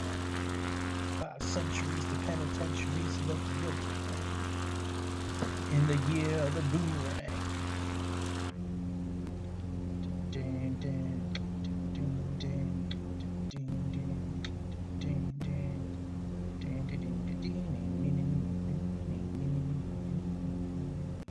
I think there's a way you can look at the exhaust temperature and the carburetor heat temperature. I think there's a way you can look at both of those, and or the fuel gauge up here to figure out like what lean mix, like what lean percentage you should be with the fuel. But I don't know all that. I just know that you need to lean it. You need to lean it more the higher you go up in the air. And if it sounds like you're choking the engine, then you've gone too far. But with that lean assist feature, like in the Cessnas, I do know that it's supposed to be, the temperature is supposed to be like 50 degrees above peak. So, you know, that feature does help a bit, but it's not too often you need to mess with it. I mean, how often do you really fly a Cessna, you know, that high in the air, other than for these bush trips? I can't remember any other flight other than, well, the one I did in Nepal the other day, you know, land at Nuclear Airport. But that's a different story. That was just a special request. All right, so we're going to be turning here pretty soon. So this is Msfs. Lift off from Reichshofen Airfield and head east-southeast to Msfs, which lies on the Germany-Austria border, and at 9,718 feet above sea level is the highest peak in the Wetterstein Mountains and the highest in all of Germany. Awesome.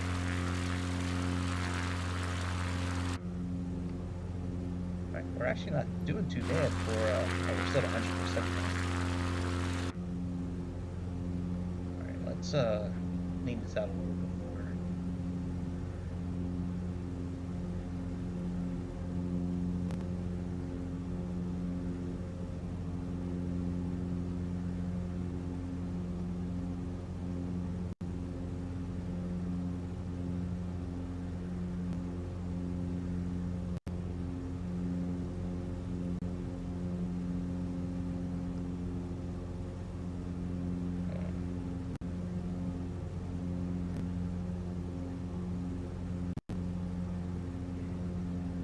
That was leaned out a little too much.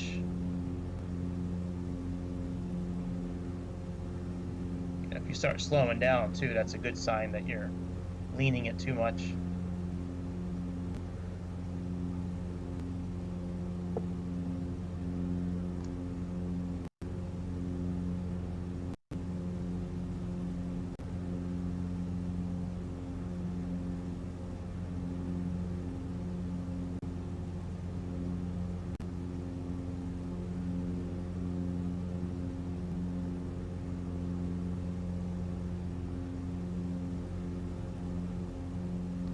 There we go. Looks like it's heading in the right direction now. Msfs. There it is. And now we turn towards the next part of our trip.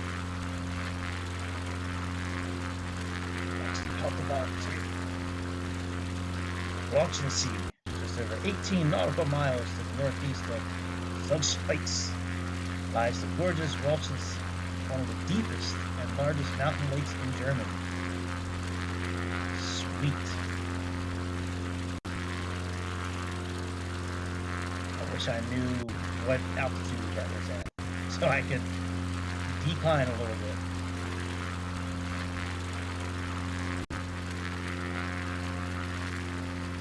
Also, we need to find out what little strip of grass you want us to land on.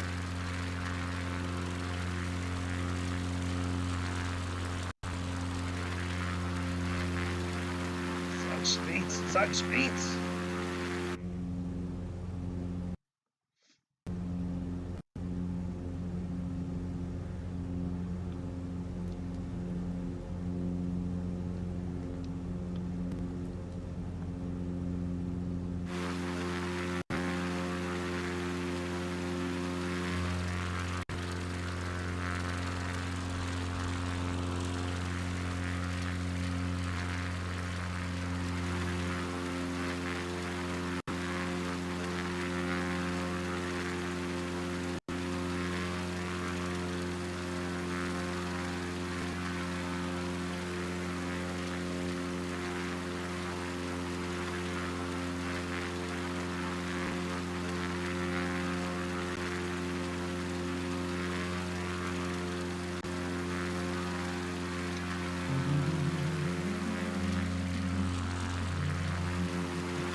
It's actually a pretty cool looking airplane. Actually, I like the front of it too. Like it's pretty cool looking. Then it looks like it's like a cartoon character, like the two eyes and the nose and the mouth. Like it's like almost like it's smiling. It's got like a little hat.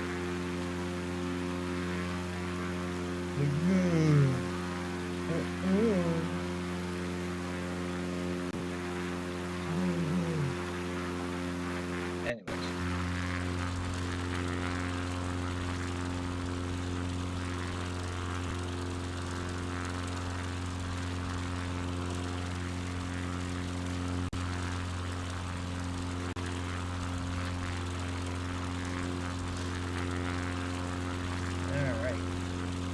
I could probably start declining a little bit. I mean, let's go down to like, I don't know, like 8,000 feet and see what happens.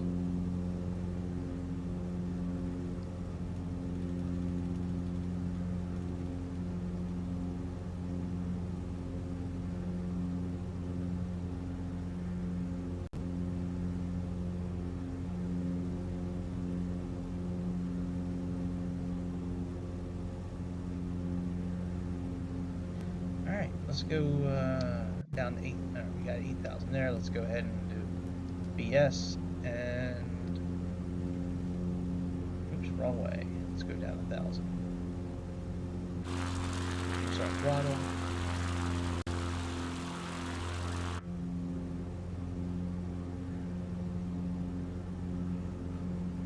All right.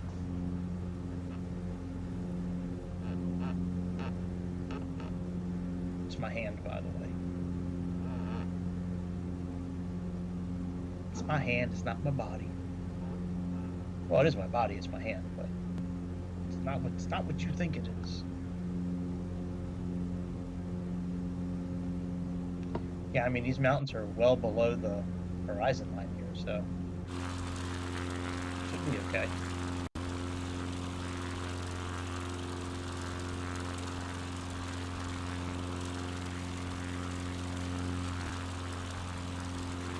They give us a VFR map, but if, you know, this airplane doesn't tell us what the height of the terrain is around us. I mean, it would be nice if we kind of, you know, had something more than just a visual gauge, you know, just what we can see.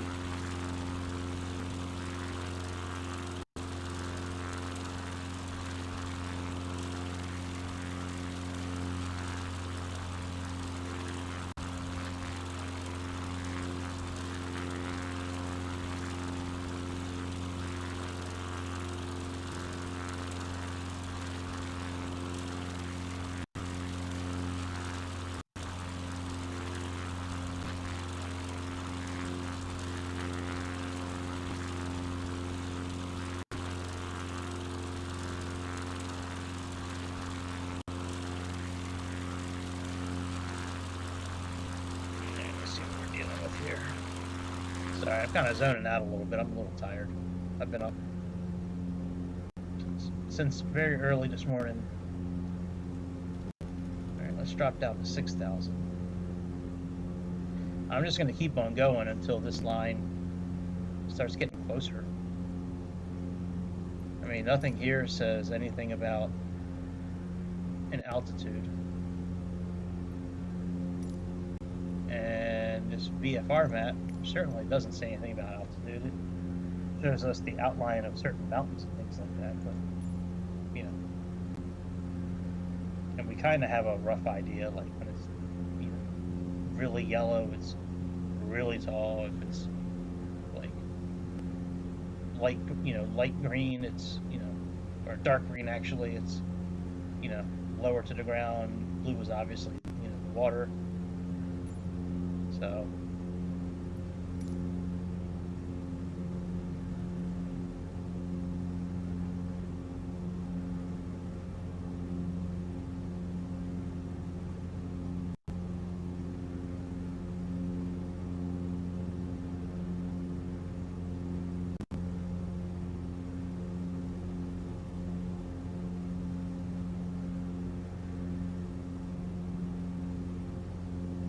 there we got 4.5. This must be that lake they were talking about.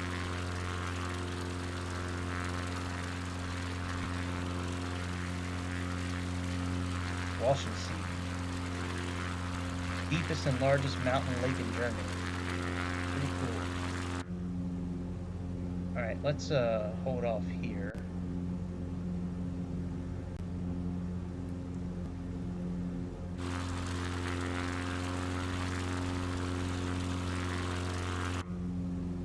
And let's punch in this. Just about 65, I guess.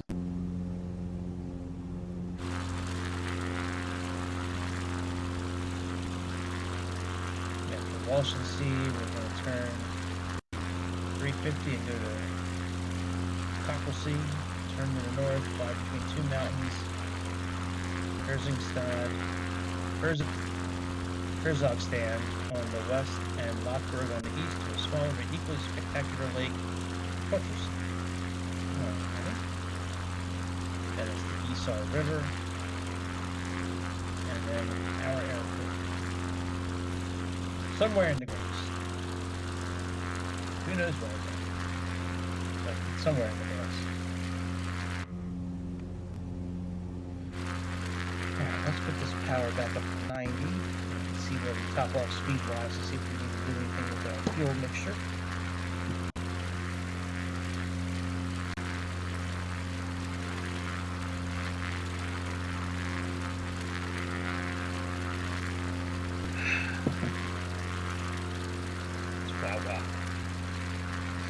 Wawa is the bababa.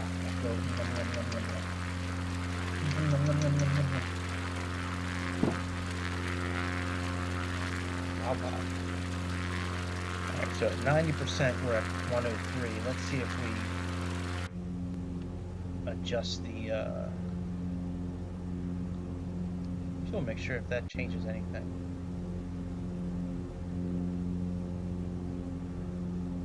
Alright, that moves it down.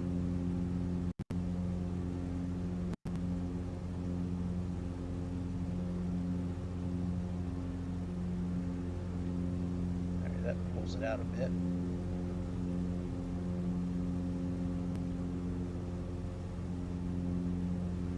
So when you're up really high in the altitude, you could, as long as you're like really close to the engine being choked, it's good. The fuel mixture.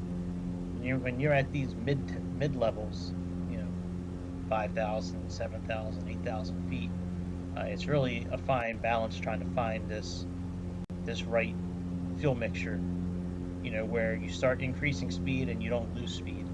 So it looks like we have a pretty good set right here at where we're at here. Let's line up our heading, and we can actually, oh yeah, we can go down now. Let's set this for like 2,000 feet. need to stop along the way, we'll stop along the way. And let's go VS mode, and let's go down 1,000 feet at... Alright, we're getting ready to turn again. Great, as soon as we start descending now, we turn back into the mountains. Ah! Isar River, 9.9 nautical miles. To the northeast is the Isar River, and then we turn back to 22 miles. Alright, well, this could be a problem with the direction that we're going and us descending the way we are. Alright, let's change this to 500. See if we can get over these mountains before we descend a lot more.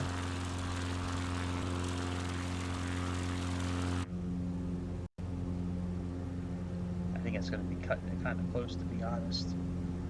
May want to wait until after I pass the mountains, but let's see. Let's give it the old college try, as they say. Let's see what happens. We might be okay since we cut our descent back to about 500.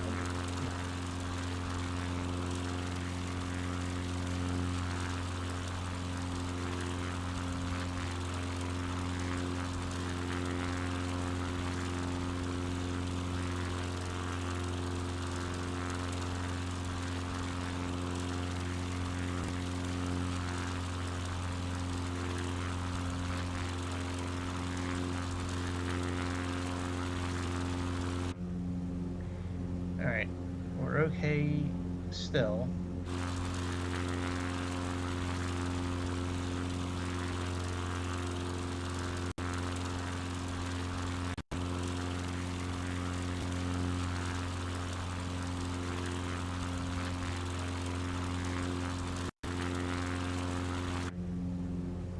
Alright, let's hold off here until we pass these mountains.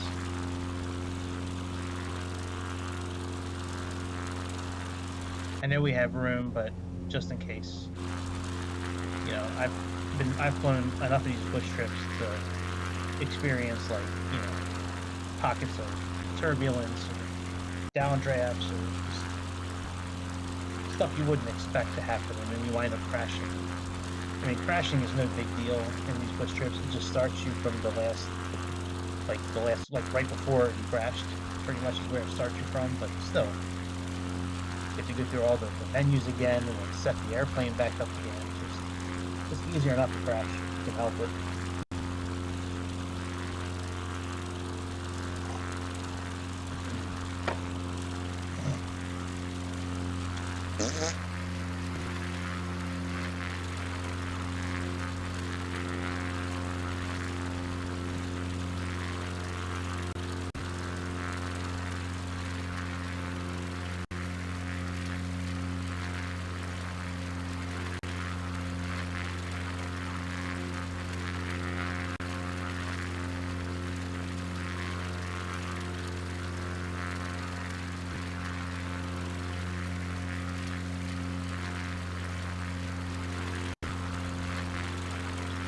Alright, so we got about 3 miles, and then we're turning to the northeast. So we can actually now continue our descent. Let's go, bitch.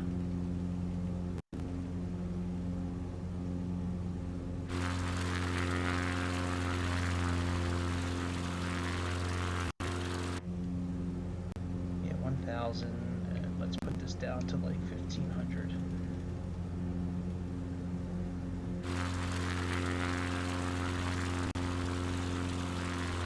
I know we're not going to get down to 1,500, but it's easier just to do that, for me at least, and then just stop the descent at whatever altitude I want to.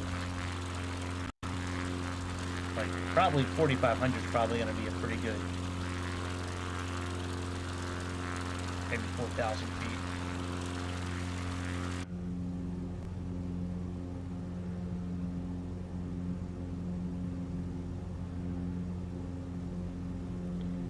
I think 4,000 feet probably good.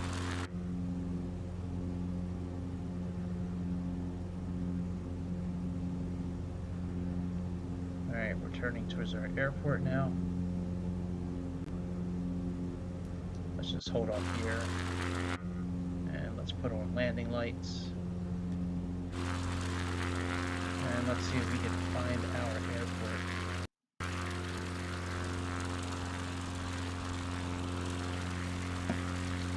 I really wish I knew. Oh, I think I see the runway now. I think it's this piece of grass right here. That's strip. But what is the heading of this airport though? Let me see here. I did pause the plane by the way. Stop so I can look at this. It looks like it's from 30 degrees and 210 degrees. So we're actually flying at 30 degrees. So we may actually be able to catch this. I wonder if it's this right here. That kind of looks like a runway from here.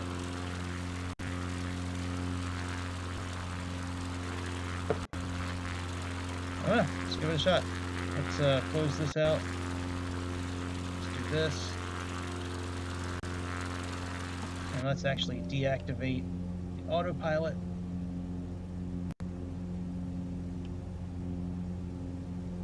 Yeah, I think that's the runway right there, actually. Let's do something we don't usually do. Let's kind of like nosedive a little bit. Yeah, I think that is it right there, actually. Usually these grass landing strips are kind of hard to find, but this one, because of the difference in color, it kind of sticks out pretty well. If this is it. I think it is. Alright, gear's already down. Put some flaps down. Oh, we still got 2 more stages of flaps.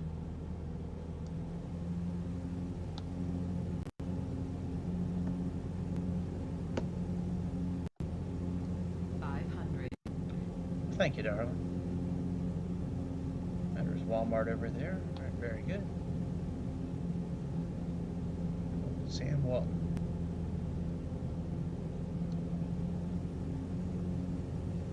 Yeah, this looks like an airfield. Don't mind me, businesses. I'm just trying to park my airplane. I won't crash into you, I promise.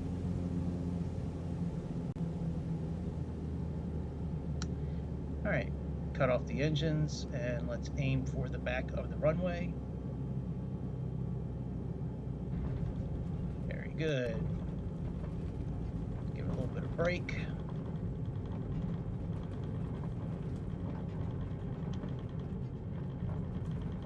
Let's give it a little more brake.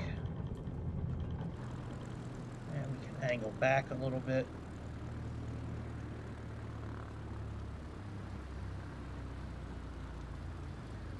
These planes are always difficult to stop. For me, at least. I have to, like, really hold back on the thumbstick. Very good. We did pretty good, man.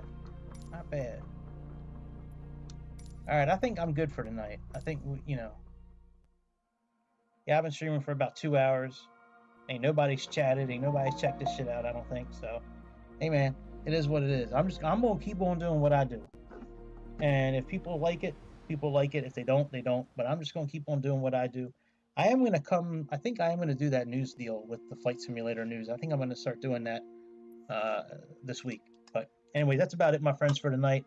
It's getting, you know, it's getting close to my bedtime. I'm an old man. It's getting close to my bedtime. I will see y'all again, my friends, on another episode of the All About Aviation channel. Here on the YouTubes and on the Twitches. And that's about it, man. Please subscribe. Please click the like button. And I will see y'all tomorrow, my friends. Be good to yourself. Be good to me. And happy flying. I will see y'all tomorrow.